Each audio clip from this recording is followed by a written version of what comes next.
In 1979, when I was a freshman in college, I met a group of visiting scholars from China. At that time, it was very unusual to meet people from the mainland, so a group of my friends went over to their house to play Go. After the novelty of the first visit, I was the only one to go back a second time. Dr. Xu was my first real teacher. He was a professor of mathematics at Shanghai University. He was probably around the strength that I am now. We would play a game, then he would review with me. After going to his house 3 or 4 times, I tried to have a general conversation with him, at which point I discovered that he spoke almost no English. Because of the nature of the game, it's possible to interact with someone and get to know them fairly well without even realizing that you don't share a common language. I was in Shanghai about 9 years later with a friend, but we were unable to locate him.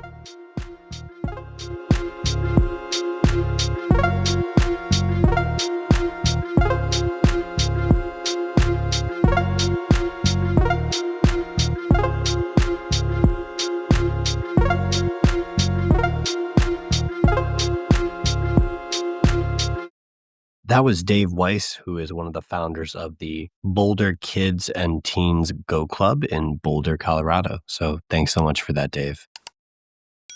We are going to go ahead and jump into the interview of the episode, which happened because I regularly look on the Baduk subreddit, and one of the moderators and also one of the people that really gives a lot of comments and thoughts is a gentleman who uses the handle Tuerda. His real name is Nico. And as I was reading more and more of his posts and his comments and a lot of his thoughts, I found them very refreshing. I found them surprisingly honest and forthright. I also saw that he had to deal with some interesting situations that came up this year around news in the Go world, particularly the professional Go world. And so I wanted to ask about his history in the Go community, but also about his role as a moderator. So we're going to jump right into that conversation now. So maybe we can just start with your origin. So how did you get into Go originally? Okay, so my father was a chess player. He was on the University of Cornell chess team. He played fifth board, if I remember correctly. I might have some details wrong there, including maybe the university. But anyway, he was on the chess team. He was a chess player his entire life. I remember sort of when I was a boy, like there's a really sharp memory I have, is that he hosted a simultaneous chess exhibition. And they didn't have enough boards, so he just said, anyone in town can come. And there was a school not actually in town. It was like a little ways out of town. It's sort of on a road. But they were hosting this, and they said, anyone can come, but bring your own board. And he played 40 plus chess games at the same time. And I went around the circle with him watching him play chess. I was probably about 7. So, I definitely did not finish the event. And I watched him do it, and then I went home. He did not win all 40 games. He told me he won most of them. There was one guy in particular who was like a close friend who he frequently went to play chess with in a cafe, and he said he lost to that guy. And then there were a few others who there were draws, and he lost some, but he won most of them. So anyway, he was a very devoted chess player, and sort of we're talking in the 90s. Sort of early 90s, he got his hands on Bruce Wilcox program Nemesis, which was a Go playing program, probably around 15Q, something like that. But my father didn't come with rules or anything. He didn't actually know what he was doing, but he liked to boot it up and poke at it randomly for a little while. He was fascinated by it. And I went to college at the University of Chicago, and I met people who played Go. And my father died when I was 10. And I said, this is my chance to sort of figure out what my father didn't do, like what he never managed to figure out. So I asked them about it a little bit. And then it would be about 2004, they told me about KGS. And it was one night, it was around sort of 9 p.m. I registered a KGS account. And I remember there was this moment when I stopped and looked at my watch and realized, oh my God, I've got to get to class.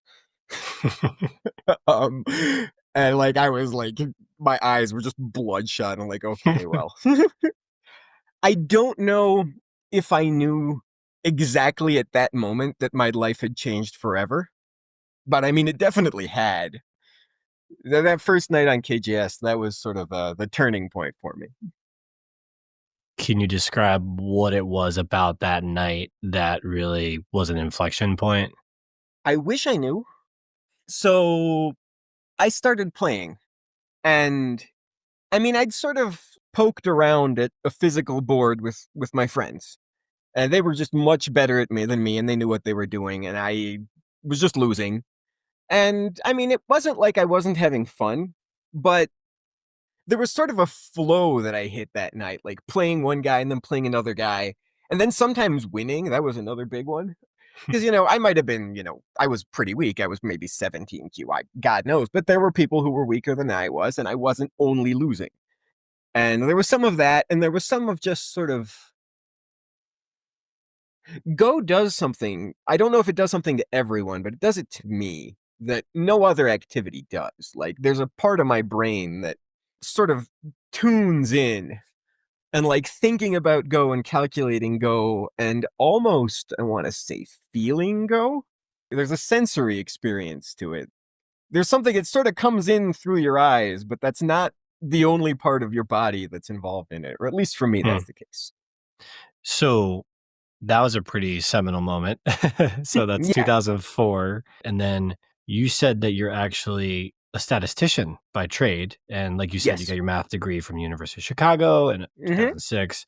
Do you find that your academic and work background likely influence your getting into Go, or was it more these formative experiences with, your father playing chess and things like this? So I'm trying to remember if the night that I got into Go and the night that I decided that I was going to do math instead of physics, I'm trying to remember what order they came in.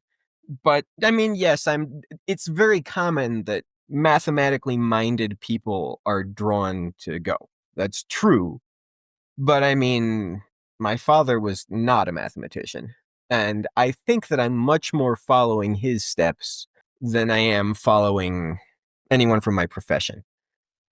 I'm following what he did with chess. I mean, it's a different game, it's a different culture, a different thing, but there's a lot of feeling that part of what I'm doing is following his legacy. I imagine that would be an incredibly powerful driver for Mhm. you in going through the process.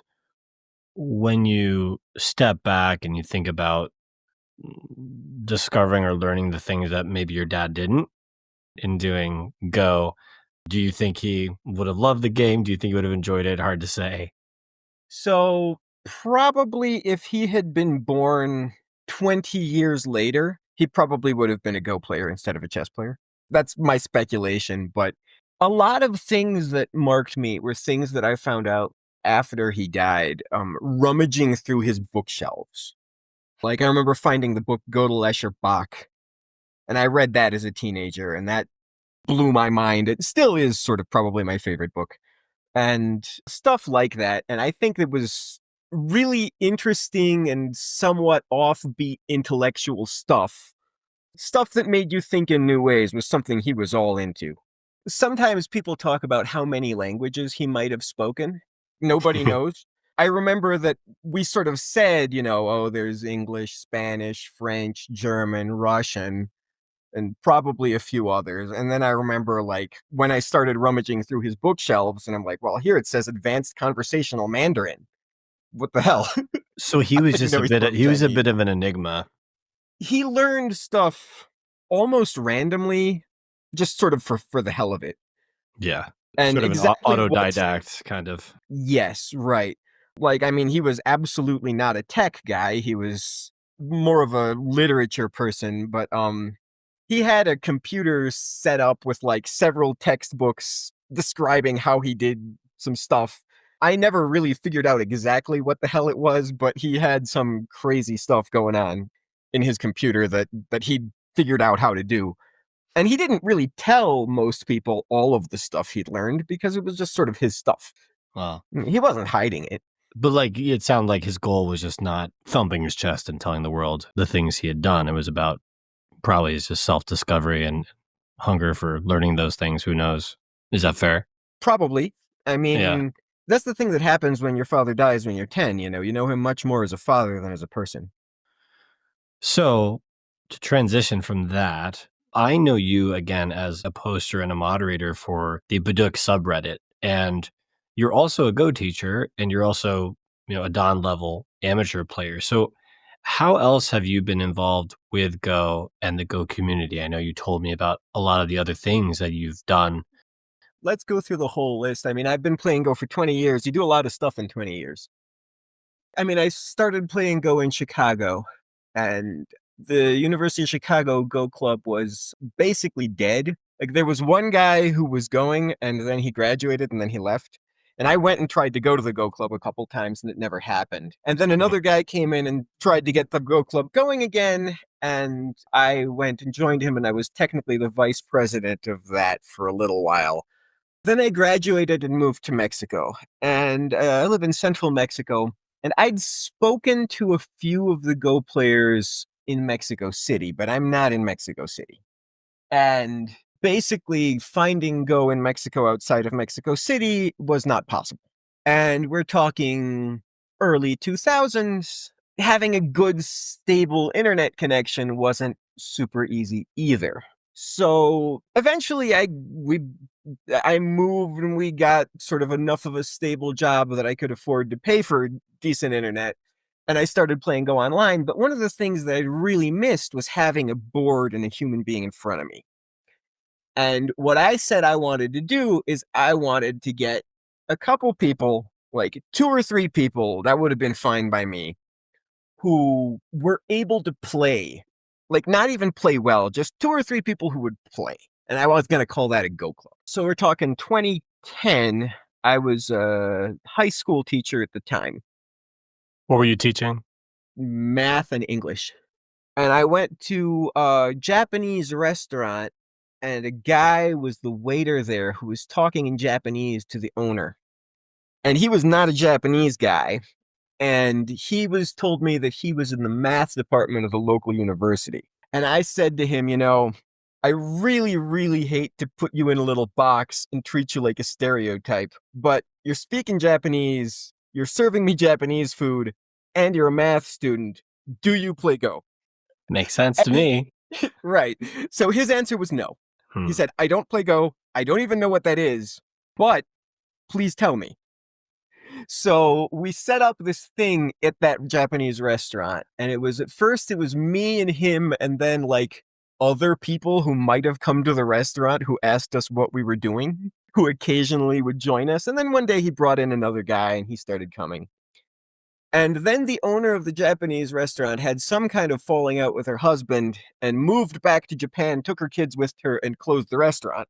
And so I moved the club, all 2 of us, to a different place. And that place shut down. So we moved it to a third place. And that place was where things happened. I didn't fully understand the social structure of the town and why it was that all the geeks and nerds decided to hang out at that cafe. I've learned it since then. But at the time, that was just fate. We moved there. The club had existed for about a year and a half and was always at the verge of disappearing. We moved there, and within a couple months, I mean, it's still to date the record, but we had like about 30 people at once. I'd found some magnetic boards in a local supermarket, and I bought all of them. They were 13 by 13, absolute garbage boards. I bought all of the ones I found. And they came with the most ridiculous, ludicrous instructions you've ever seen in your life. They were terrible. Broken English, or was it even English? Oh, Probably Spanish. It was in Spanish, but it said, unlike chess, you put the pieces on the intersections, not in the squares. And the points with dots are called handicap points. And I think that was it. That was the full instructions. That's all it said. But I mean, I knew how to play Go, right? So we started this up, and I just used those. And eventually, like, enough people started to become serious enough that we bought more equipment. There's a guy who started making equipment in Mexico City. We called him and ordered a whole bunch of it. And we're still using that equipment to this day. And we started a Go club that, I mean, I started it in 2010, and it wasn't until 2012 that it took off. But it's thriving. The thing survived the pandemic, which is pretty high bar. Sure. Yeah, I'm not the only Don-rated player to come out of that club. Exactly how you count it, it might be 2 or 3. It's a thriving thing, and it's been around for about 15 years. I moved to Chile, the club still stayed and went. People in Mexico sort of recognize me as a name and Go because I'm, by Mexican standards, pretty strong. I'm maybe top 5 or something in the country. But I'm the only one who's not in Mexico City, Interesting. who like goes to the tournaments. And it was a really important thing to me when I took people from Guanajuato there and they did all right in the tournament. People started looking at us and they're like, oh, wait, they're the guys who actually don't come from Mexico City, and they come and they beat us sometimes, they're actually, and it's not just Nico, it's a lot of you, right? I came with several of us, and how many of us come and which ones they are, it changes. Was it ever, I'm sure it was a decision at some point to say, hey, do I move to Mexico City, or was that just off the table? Oh God, I hate Mexico City. No, I actually never thought about going to Mexico City. I mean, we have an actual mathematics graduate department here, and I eventually went and did a graduate degree in statistics and became a statistician, and I just kept working here. And eventually, when I got a job offer in Chile, that's why I went there for 4 years. I see. Any tips for just staying power of a club to get through the pandemic? I mean, what do you think Holy helped it? cow, I have no idea. So that's the thing. When I left, the pandemic hadn't started, and I was not here when the pandemic happened. I didn't see it happen, but I think a lot of it is just having the numbers. If you have Sure. enough people who are actually devoted and care about it, it will survive just about anything. I think there's like a sense in which you could argue that my club did die and that it started back up again in the same town with the same equipment. But the organization and structure of the club when I got back here was almost unrecognizable. It's in a different cafe. It had completely different people going sometimes, but the core is still more or less the same thing. I don't know. I debate a little while sometimes whether the club that's here now is the same club that I founded. You moved to Chile at that point for a job as a statistician.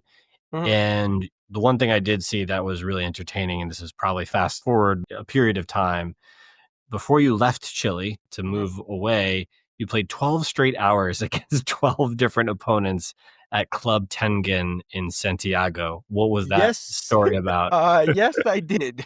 Yeah, so I mean, I got to Chile. The first thing I did, literally, like the day I landed, was I went to a Go club. It is amazing how much the social part of Go people overlook it and how much they shouldn't. There's this website where people review Go games, Go Kibitz.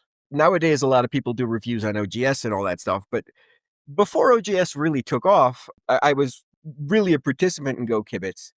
And there was a guy who I frequently was commenting on games on Go Kibitz. And some conversation happened there where I said, I'm moving out of the country and going someplace else. And he asked me, where are you going? And I said, oh, I'm going to Chile. And he said, where in Chile? I said, I'm going to Santiago. And he said, well, I live here. Go club's here. Come visit. So I went to his Go club. That was literally the first day, the day I landed, we went to the Go club. Me and my girlfriend, we went there together. And we met the guy. He's still actually like, he went from being a guy who I kind of talked to online to review Go games to a guy who I consider a friend, pretty reasonably close one. He told me about another Go club, which was closer to where I lived, which was Tengen, and I started going to Tengen.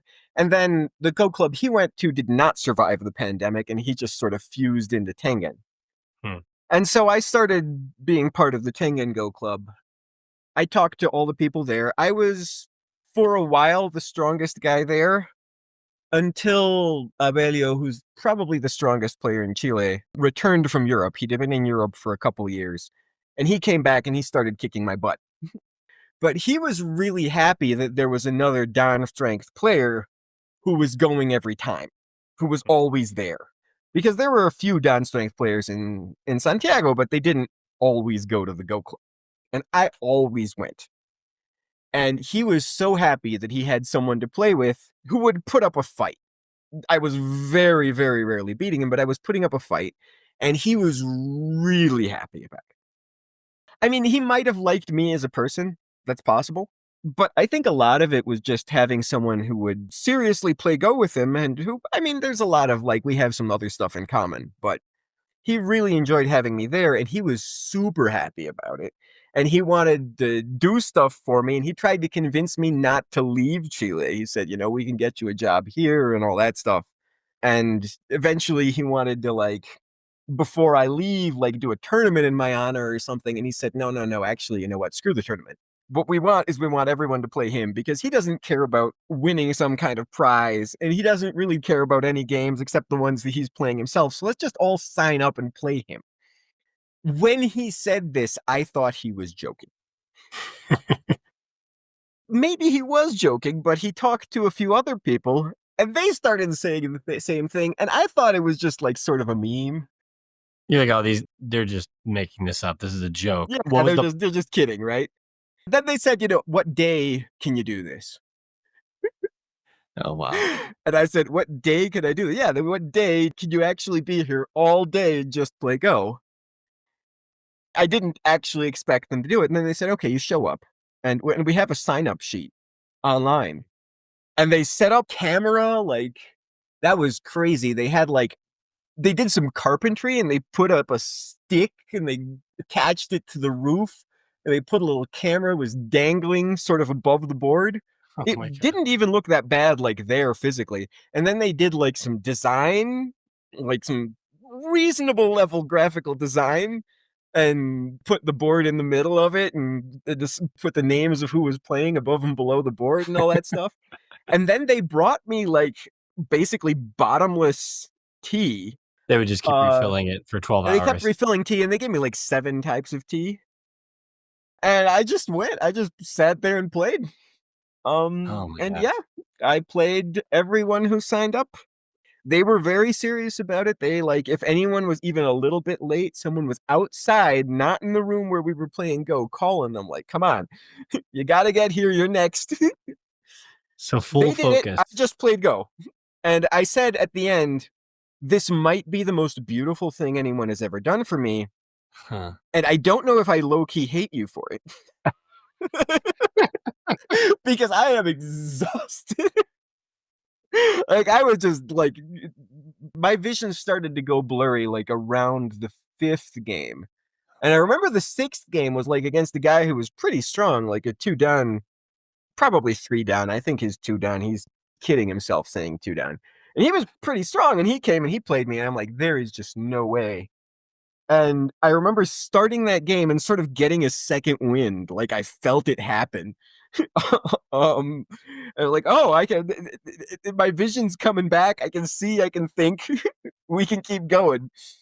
This is sort of akin to running, a marathon, or running like 5 marathons in a row, just from a mental standpoint. I mean, I'm just impressed that you could even do beyond Yeah. a game or two, let alone 12 hours.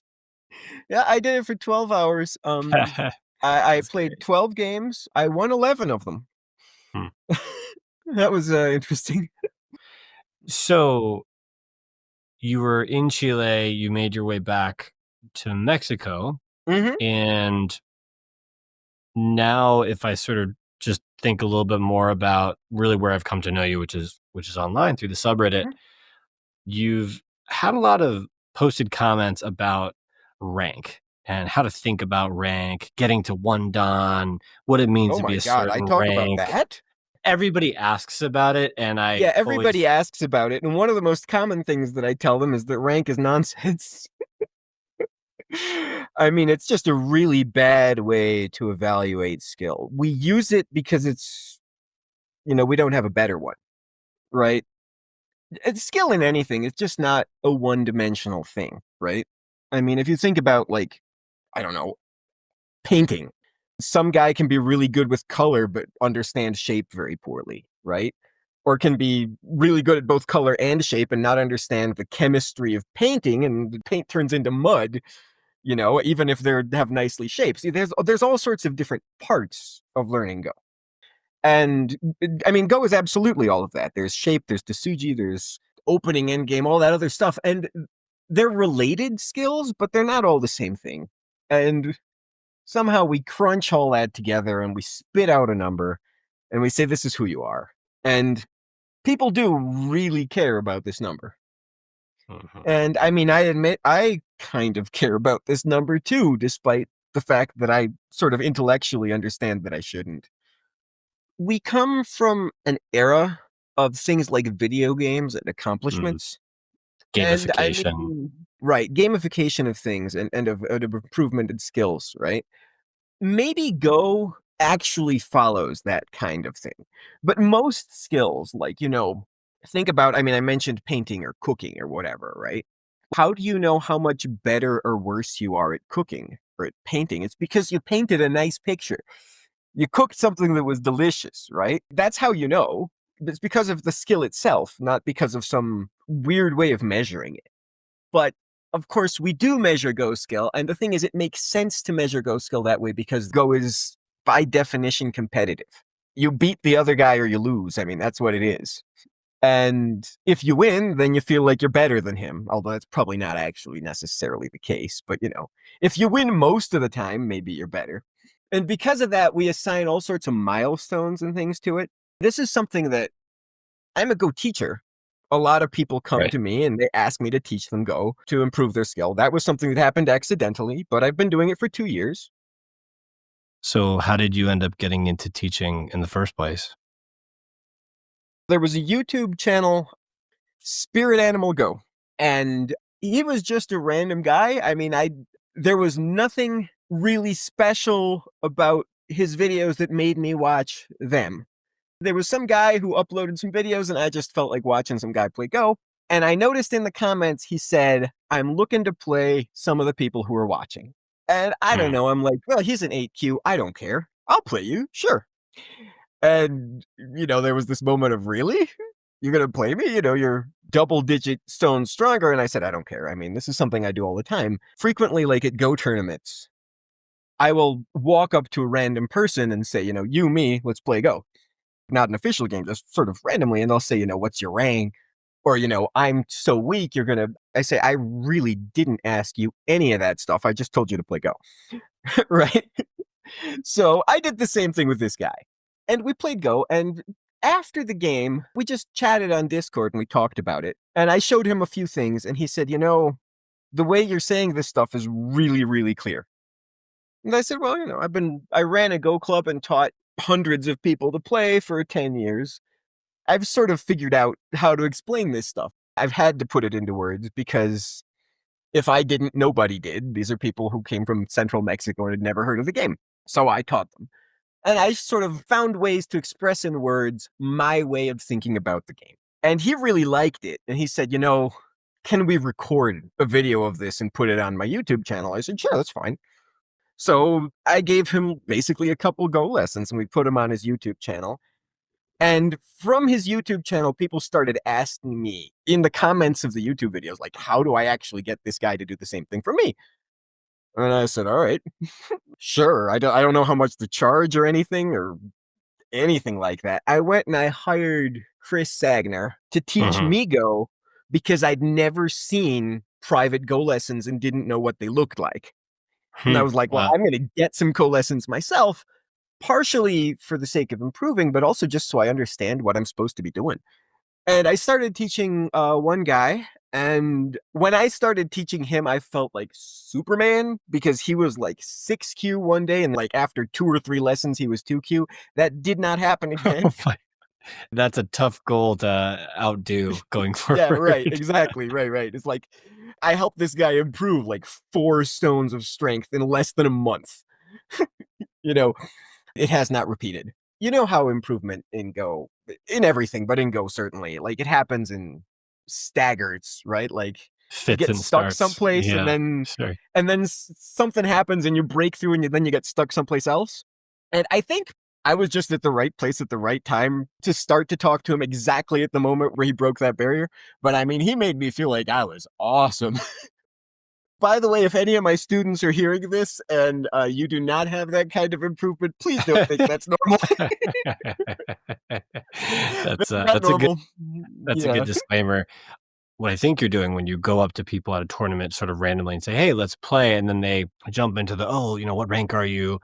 It sounds like you're very much trying to break down the barriers and break down the sort of stereotypical goals of like, you need to win. And certainly it's a competitive game, right? The games need to have a winner. Otherwise, the point is lost. But Mhm. it sounds like you're trying to do something more than that. And I think this ties back to the fact that you are a higher level player. Like you said, there's probably a handful of you in Mexico that are at this level, at Yeah. this sort of mid-dawn range. So my question to you is, how do you feel about that when you are walking into, the few clubs either in Mexico or you're down in Chile or wherever, and you're saying, "Oh wow, I'm probably going to be the strongest or one of the strongest players." There just may not be another player that's even remotely close to me in strength when I go most of the time. I mean, maybe yes, maybe no. So for Remotely you, close, that's not true. There's usually someone who can give me a fight. and I'm not asking this to stroke your ego. I'm really Yeah. asking it more literally to say, is there a point at which you say, okay, great. If there's somebody that can give you a fight, then great. But do you find that this sort of form of like mentoring and teaching is a natural way that you say, okay, I still want to do this thing. I might not have somebody at the club today that's going to press me and really push me to improve, but I can then turn around and help other people. Is that sort of what happens Right. over So, I time? mean, there's maybe some of that, but so you said that I'm trying to do something more than try to win or something like that. And I disagree. I'm not trying to do more than that. I'm trying to do less. I'm just trying to play some Go. You know, I mean, win, lose, whatever. There is something that's more. I mean, that's true. I guess probably the first few years I was playing Go, I did not allow myself to fully embrace the social part of it, like the people who I was playing Go with.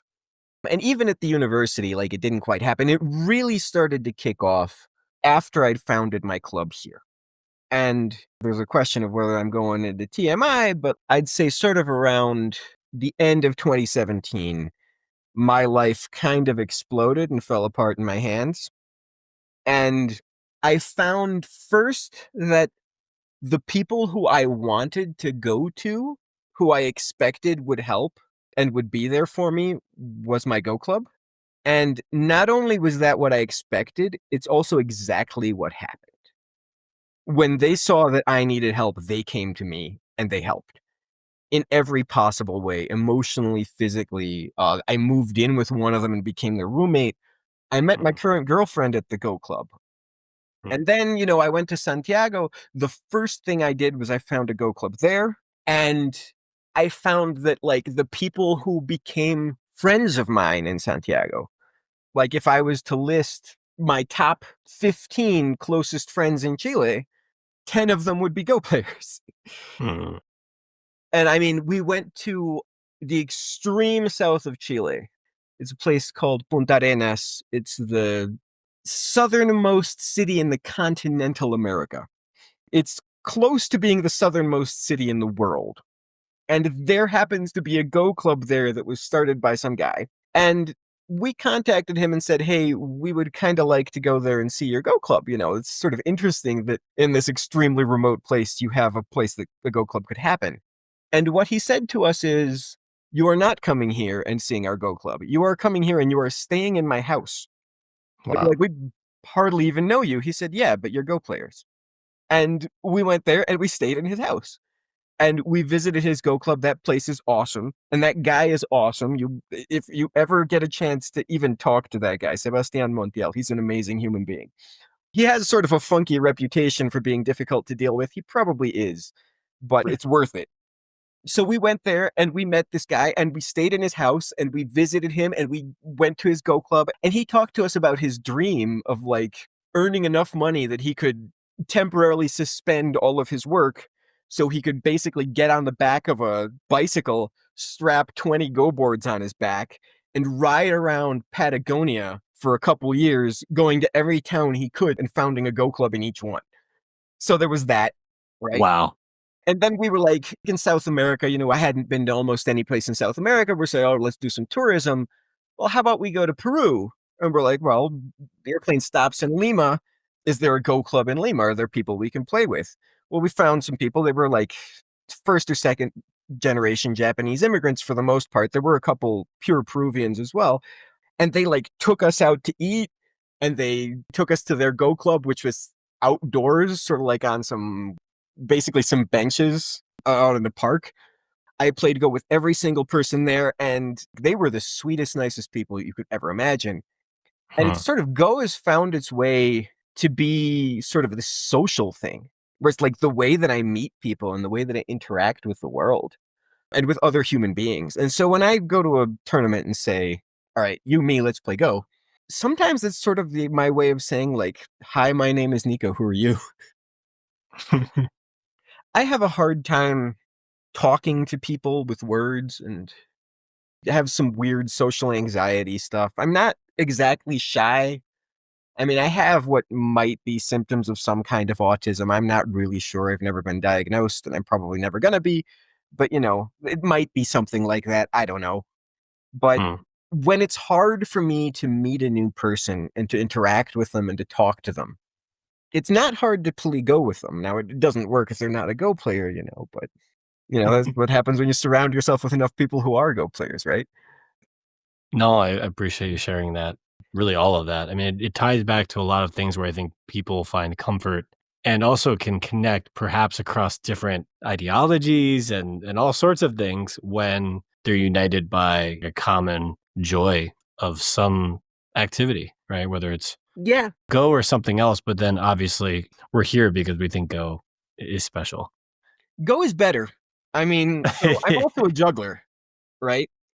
It's not like juggling is the only one. I mean, I have a lot of funky hobbies. I do crochet, I draw, and I've found friendship and I've found human interaction in a lot of them, but none of them are like Go in that sense. There's a couple ways to say Go, and there's a couple different sort of representations of the game in Asian languages, and one of them translates directly to hand talk.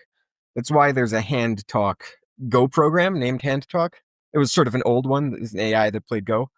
And it literally means you're talking to the guy with your hands. Your stones and your moves are saying something. I even talk about this with my students a lot. Like I say, when I see this move, I can smell your adrenaline.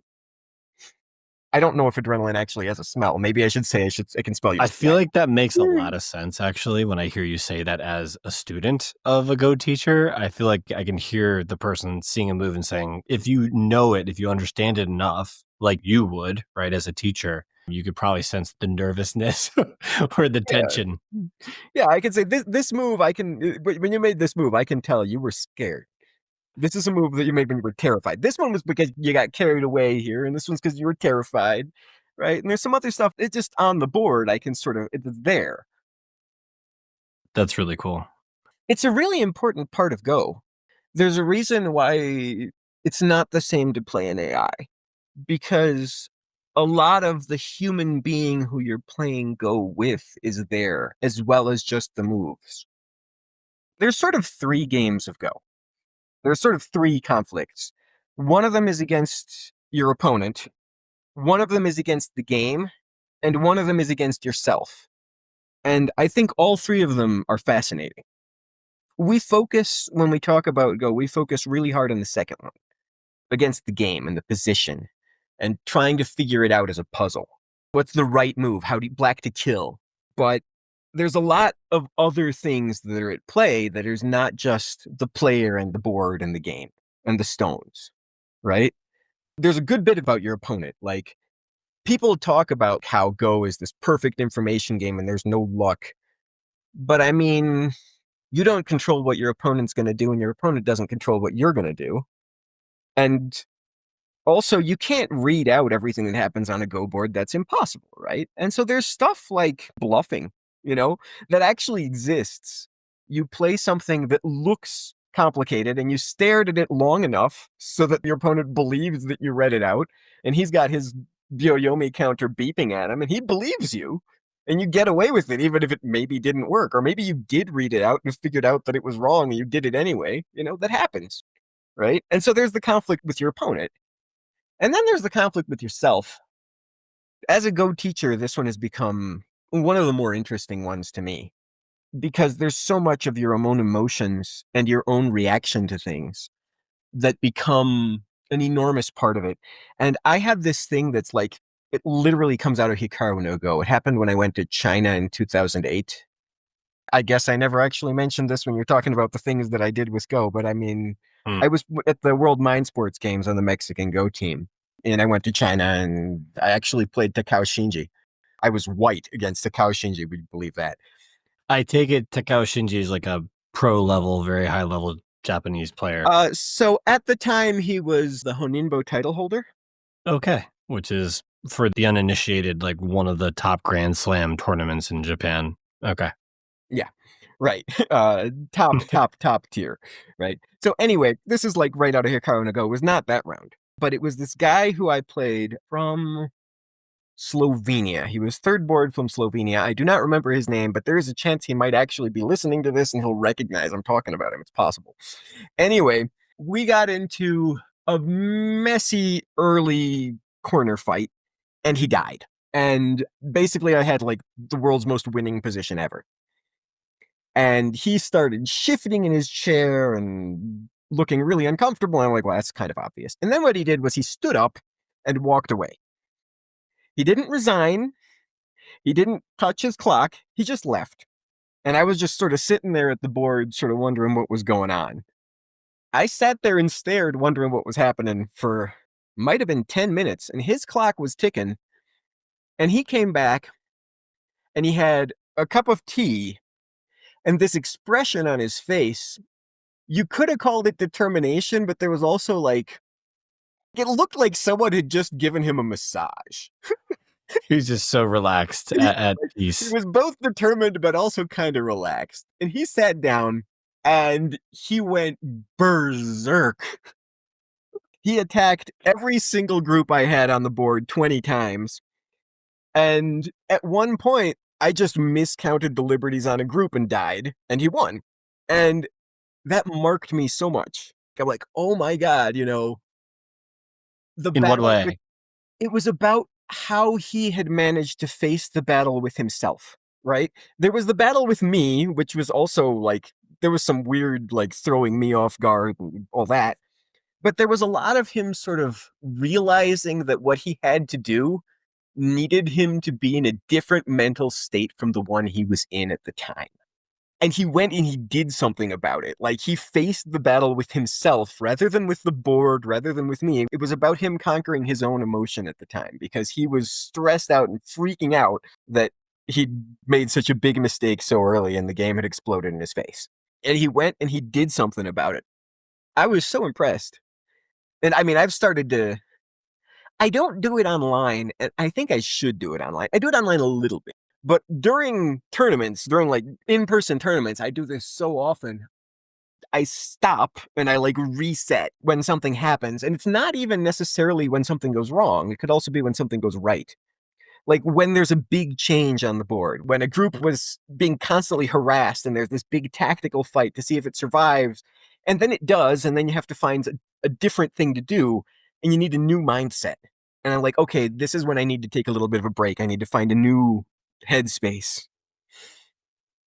It almost sounds like an Etch-a-Sketch where you're drawing lines on this sort of display, and then after a while, if you want to sort of start over, you kind of shake it and it just sort of wipes clean. It almost sounds like you're mentally wiping the slate clean so that you can come at everything with a fresh lens. Because I know personally, if I stare at that board long enough and I'm trying to read variations, after a while, I think it just all gets very bogged down in my head. I'm not making any connections. And so I can see how that would really help. That's a beautiful metaphor, the Etch-a-Sketch. I'm going to use that. I don't know if it's beautiful or maybe it's the influence of a 5-year-old I have in my house. Those 5-year-olds, they know stuff. They know it all. Yeah, they know. Yeah, they're smarter than we give them credit for. They definitely know stuff. No, that's a powerful story. I appreciate you telling me about it. But like it literally, like in the Hikaru Go Go, there's the guy who gets up and rides around on the motorcycle and then comes back, right? He's the best. Well, I mean, Yeah. he was basically that. That's what happened to me. I was in Hikaru's seat. And then I said, holy crap, that was such a good idea. I'm going to do that too.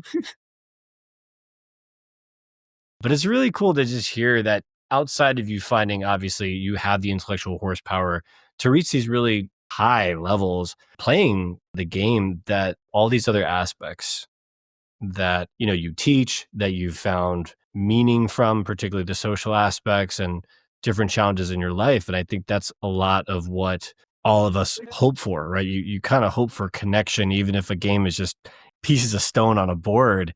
There is something else to it that connects us to these other aspects. And it's just, yeah, it's inspiring to hear. Yeah, that's fascinating. I mean, how is it that stones on a board become so significant to us, right? How is it that something that is supposed to be just leisure becomes so important? And how is it that we can manage to pull back from something that seems so deep and so important and understand again and think again that it's just something that's supposed to be fun? I made a YouTube video about this. There were like several things that happened at once that sort of ended up prompting doing this. One of them was just a guy on Reddit saying, I want to see videos of people just playing Go and having fun and not really trying to teach me anything. And then one of my students quit. He didn't quit lessons with me. He said, lessons with you are great. I just don't like Go anymore because I'm too stressed. And I said, oh my God, and then I had another student who said he was starting to get stressed with Go. And what I did was I said, you know what? I'm not going to teach you a lesson about learning to play Go at all. We're just going to play Zen Go, like 3 people and just switching colors so you can't become attached to who wins. And we're doing it with my girlfriend. We're just that's what we're going to do for a lesson. And, you don't even have to pay me for that one because I'm not teaching you anything. We're just trying to have fun. And then I said, okay, you know what? I talked to a guy from my club. I said, how about we just make a video? You and I, we sit down and we just talk about random stuff and play Go. And how about we bring some beer?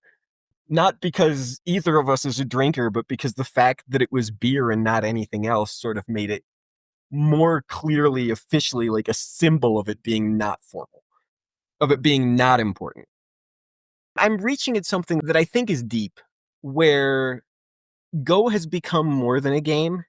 It's reached a deeper level and it's become something that really touches us. And the parts of Go that do that have more to do with the patterns on the board, and they have more to do with the emotions of the humans that are doing it than they have to do with the parts that are a game, with the parts that are about winning and losing in your rank. And how sometimes removing the winning and the losing and removing the caring about the winning and the losing make it easier to reach the other parts, the parts that are deeper and the parts that make us find sort of what makes Go so special, sort of that special appreciation for it. And Nico, isn't this also part of that? I believe it was the first kind of opponent you said that you play when you play a game, right? The 3 different opponents. One is like you're playing yourself. And yeah. I've heard others use this concept of like playing a game is very much like a mirror onto yourself, of your insecurities, your fears, your confidence, your hubris, like all of those things laid very bare. And it feels very much like you're connecting those dots, I think. I'm trying to. I mean, Yeah. I'm trying to. This is something that I've started to think about more since I've been teaching online. I don't know that much about how other Go teachers do it. And it's not like I don't talk about what goes on the board, but I try very, very hard to make sure I give proper respect and think hard about the things that are not on the board. And I know I've had conversations with my students, like literally about, okay, I can tell you what's going on in this move and what the right move is and why your move is wrong and why the move is right. But it's much more important to me to understand why you made your move and to understand the root thought pattern that brought you there, and what part of the thought pattern is what we can change, what part of the thing that goes on well before anything actually touches the board, right? And I talk about things like thought patterns. I talk about things like their emotions and their fears and dealing with that. And sometimes I wonder if, like, maybe that wasn't what they wanted me to teach, but none of them's ever actually complained about it. You know, Proof is in the pudding, right? They'd be quitting right. otherwise. So. It's something I take seriously. It's something I think is really important. It's something I wish I was a little more qualified to reach into and touch. It's something I do, but is it something I do well? Is it something I could improve at? Can I connect those dots that you mentioned? I don't know. I try. I care about the dots. No, I really appreciate this, Nico. Thank you so much for the time. And yeah. Well, you're extremely welcome. This was fun.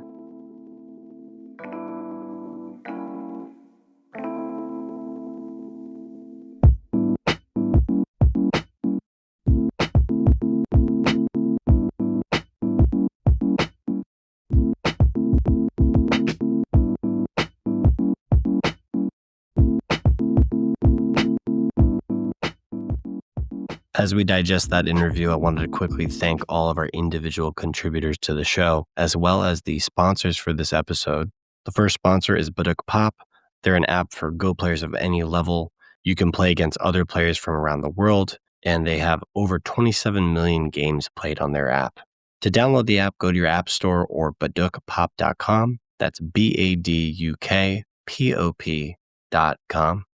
SmartGo One is also a sponsor of this episode. They are your complete app for the game of Go. You can have a free download, solve problems, study master games, and read Go books. They are available in the App Store on iPhone, iPad, Mac, and Go books are available as an EPUB file for other devices too. AI Sensei is also a sponsor of the episode. You can get your games analyzed, throw different board states into quizzes, and train on them until you get them right. And you can also look at other people's interesting moves and learn from those as well. Go to ai-sensei.com to learn more. The final sponsor of this episode is Go Magic, a modern way to study Go like never before with an online platform to learn the game of Go. They can be found at gomagic.org. You know, I ask this question a lot with the interviewees we get on the show, and I had to ask it to TelegraphGo. What can we do to make Go more popular in the West and to get people more interested in the game? Here is what TelegraphGo had to say. I absolutely want Go to be more popular in the West than it currently is. It's a great game. How could I not? Everyone would be happier. I do my best to try to affect that. That's why I have a YouTube channel that I try to make entertaining to help people have fun. What it would look like for Go to be more popular in the West could be more in-person people showing up to clubs. I think that in general, the people who want to play in person, who are already hooked on Go, will find ways to play in person. There will be clubs that build due to the efforts of the Go players who want to play, and that's wonderful. But I think it actually would come more likely from a online immediate base. I find it very difficult to convince people in person to pick up Go and have them actually pick it up, and much easier for people who are bored one day and remember that game called Go that they heard was fun to look it up on Wikipedia, learn the rules, and try it out a little bit and get hooked. I think that's the much more reasonable way that people pick up Go. So to me, that would start some thriving online community. Basically, I would expect that online-go.com would be really bustling with all sorts of new players, beginners, intermediate players, all the way up to the highest ranks. This has probably been happening for a while, so it's probably not particularly time sensitive, but it appears that there's a lot of different people that are doing their own thing from I want to develop a website, I want to develop an online Go server sort of thing. On the one hand, I think it's great. And on the other hand, it's like, okay, well, we already have certain ones. Why not try to work on those? But I do understand, like, it's a lot of work to collaborate. It's even more work. So I guess that's probably the answer. Do you have any thoughts on that? Yeah, I think that a lot of the different services can work for the different needs. It doesn't have to be a very, very centralized community. Chess has Chess and chess.com, both Mm. bustling places. It's not like Mhm. the competition between the two has Sure. shattered the community. It doesn't Right. really work like that. It's just, people will play on both. And that's the same way that it works in Go, that people play on OGS and also play on KGS and also play on Fox and on Taichung, etc. on GoQuest. I think that there's a bit of an entertainment gap.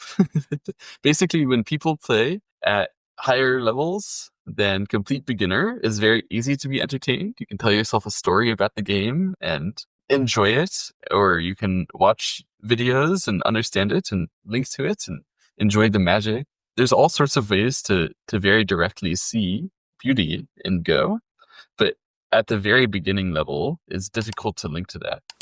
So stuff like what Go Magic is doing to try to directly pipeline absolute beginners to some of the magical experiences and aspects of Go, I think is really good. And if Go were to be more popular in the West, it's because there's a whole bunch of pipelines that look like that. For example, to get the European Go Journal and to really be able to link into Go directly from that seems like a wonderful way to grow the game, wonderful way to get people invested.